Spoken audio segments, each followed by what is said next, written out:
ठाकुर जी बोले अब लक्ष्मी जी तो नाराज हैं, भैया एक काम करें हम भी लाइन में लग जाएं, कछु मांग लें, लेके चल दें। जैसे ही ठाकुर जी और बलराम जी लगे कतार में, भीतर से लक्ष्मी जी को देख के दया आ गई।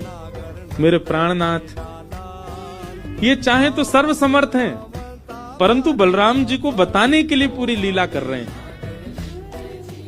लक्ष्मी जी तुरंत बाहर आई और दोनों को इशारा किया, आप लोग इधर आओ। बलराम जी बोले, देख बहू तू नाराज मत हो, हमसे गलती है गई, और वैसे गलती तेरी भी कम नहीं, तो को नहीं जानो चाहिए ऐसी जगह। लक्ष्मी जी बोली, दाऊ दादा, ठाकुर जी के लिए सब अलाव है, हमारे लिए इतने बंधन।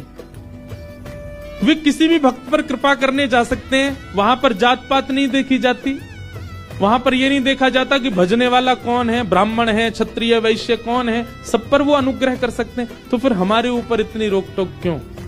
और किसी के जन्मगत व्यवहार से उसका पूरा जीवन नहीं आंकना चाहिए, उसके स्वभाव व्यवहार से देखना चाहिए कि वो है कैसा। कहां आप कहते हैं कि ब्राह्मण सर्वश्रेष्ठ, वो देर देर तक सो के उठ रहे हैं, उनके यहां शुद्धि नहीं, वस्त्र 4-4 दिन तक पहन रहे हैं, एक महीना एक ही धोती में निकाल रहे हैं।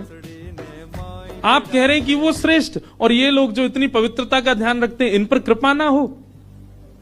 हमारे अनुसार तो जो अपने कर्म से शुद्ध है वो शुद्ध है। बलराम जी और ठाकुर जी दोनों मान गए, जैसी आपकी इच्छा। बोले नहीं, आज के बाद हम आपसे एक नियम चाहते हैं। क्या? बोले श्री जगन्नाथपुरी में नियम कर दीजिए। बोले क्या? जिस महाप्रसाद को ब्राह्मण पाएगा उसी महाप्रसाद को शूद्र भी पाएगा, दोनों को समान फल मिलेगा।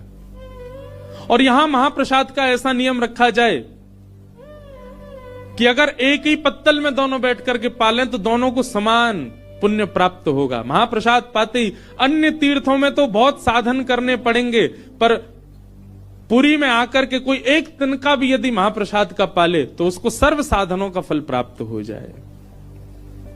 और किसी भी प्रकार से यह ना देखा जाए कि कौन किस वर्ण का है, वो स्वभाव से शुद्ध होना चाहिए। हम सबको हृदय लगावें। अगर ये सब आपको मंजूर हो तो मैं राजी हूं।